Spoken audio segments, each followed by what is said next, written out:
Hi, and welcome to Soul Steps. I'm David Gallagher. A few years ago, we sold our house in Oregon, and I was scheduled to fly out to Kenya, and I got a surprise text at 8:30 in the evening the night before I was scheduled to fly out, and the text from the realtor said, the buyers need proof that the gas fireplaces, the two of them, work in the house.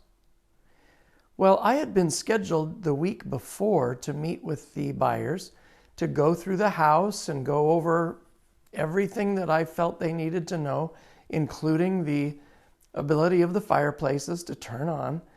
And I had been waiting at the house when they stood me up.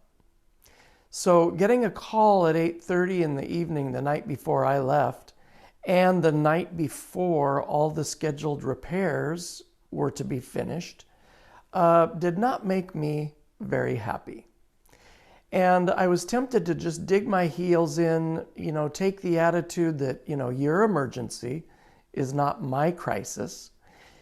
And as I thought about telling the realtor to, come over herself and do that for them, I had a change of heart, and I just decided not to dig in. And I wasn't at the house. I don't know how many miles away.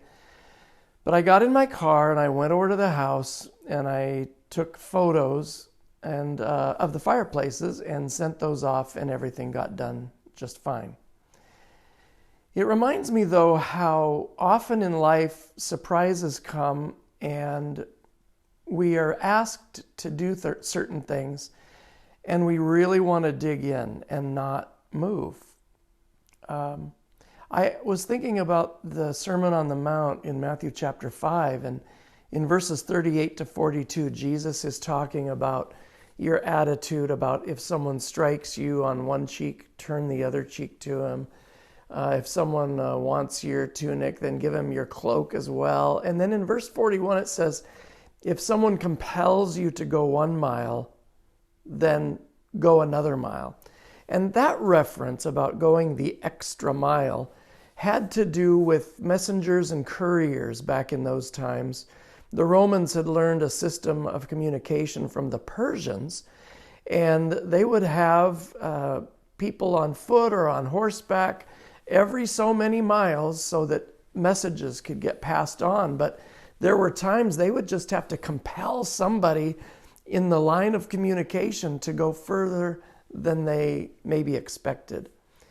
And so that's the background behind that. If someone asks you to go 1 mile, go a second one. There was a Stoic father named Epictetus, and a similar illustration to this point is he writes, the temper that yields to compulsion of this kind, rather than struggle or resist, Epictetus writes, should there be a forced service and a soldier should lay hold of you, let him work his will. Do not resist or murmur. I don't think I need to tell you that we live in a society where resistance and murmuring and complaining is becoming more and more the norm. And the ability to turn the other cheek when you're struck or to go the extra mile is becoming a valued commodity that is seen less and less. Galatians chapter 6, it talks about the one who sows to the Spirit, God's Spirit, will from the Spirit reap eternal life.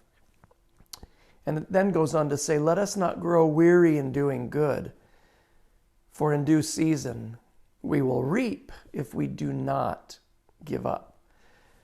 Can I encourage you today, when you get that text at 8:30 at night and you're packing to leave the country the next day, and you had given opportunity to have the problem dealt with a week, 10 days earlier, and the other party didn't show up, and you just want to dig in, get unstuck. Go the extra mile. Do good, because in due season you will reap a wonderful reward from God. Thank you for tuning into Soul Steps. If you'd like to write us, you can write us at hello@soulsteps.org, and we will get back to you as soon as we can. Thank you for remembering us in your prayers and in your giving. God bless you.